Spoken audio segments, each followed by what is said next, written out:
आपल्यासोबत आमदार आणि काँग्रेसचे शहराध्यक्ष विकास ठाकरे आहेत। भाऊ, खरं तर गेली अनेक वर्ष नागपूर शहराला अनुसूचित जातीमधला महापौर मिळालेला नाही आहे। यावेळी ते आरक्षित होईल अशी शक्यता होती, मात्र सरकारनं नवं रोटेशन आणलं।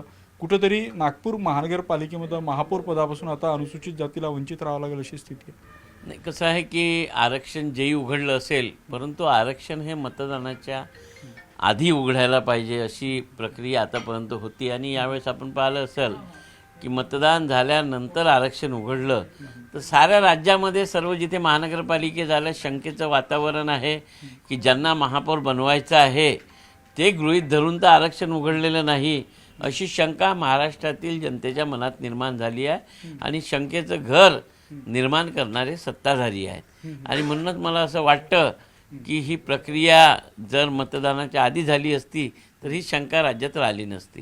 बरं, ही शंका म्हणजे कुठेतरी तुम्हाला तर या प्रक्रियेवर प्रश्नचिन्ह आहे, कुठेतरी पारदर्शीपणाने सगळं झालं नाही असं म्हणायचं। आता हे झालं ज्या पद्धतीनं, आता जसंही आरक्षण उघडलं जर पारदर्शी पद्धतीनं झालं जरी असेल, परंतु हे मतदानाच्या नंतर झालं, त्यामुळे हे झालेलं फिक्सिंग आहे असं वडेट्टीवार साहेब म्हणाले, विरोधी पक्षाचे सगळे नेते म्हणाले, आणि मला सुद्धा तेच म्हणावं लागेल। मग तर मला वाटते की जर हे तुम्ही याच्या आधी केलं असतं मतदानाच्या तर हे प्रश्न निर्माण झाले नसते। म्हणजे सत्ताधाऱ्यांना आपल्या सोयीचे महापौर बसावे यासाठी हे सगळं केलं असं म्हणावं। मला वाटते तर तसंच म्हणावं लागेल ना, त्याच्यावरच चर्चा चालू आहे ना।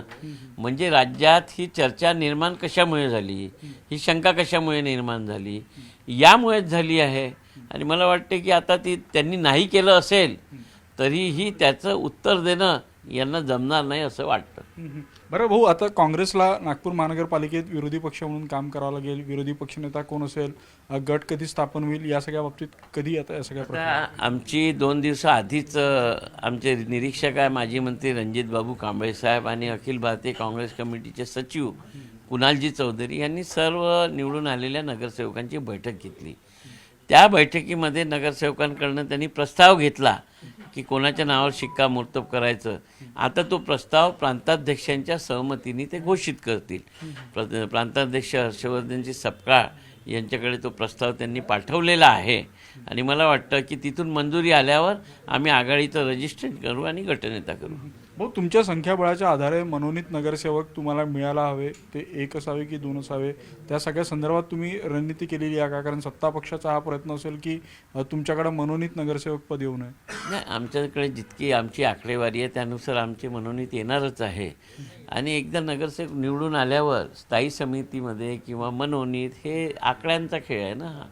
जितके आकडे आले आहेत त्यानुसार आम्हाला आमच्या वेटेजनुसार आम्हाला मिळणारच आहे। नक्कीच लवकरच काँग्रेसचा नागपूर महानगरपालिकेतला विरोधी पक्षनेता कोण असेल हे नगरसेवकांसोबत बसून ठरवू असा विश्वास जे आहे ते आमदार विकास ठाकरे यांनी व्यक्त केलेला आहे। व्हिडिओ जर्नलिस्ट प्रशांत मोहितेसह उदय तिमांडे, न्यूज 18 मराठी, नागपूर।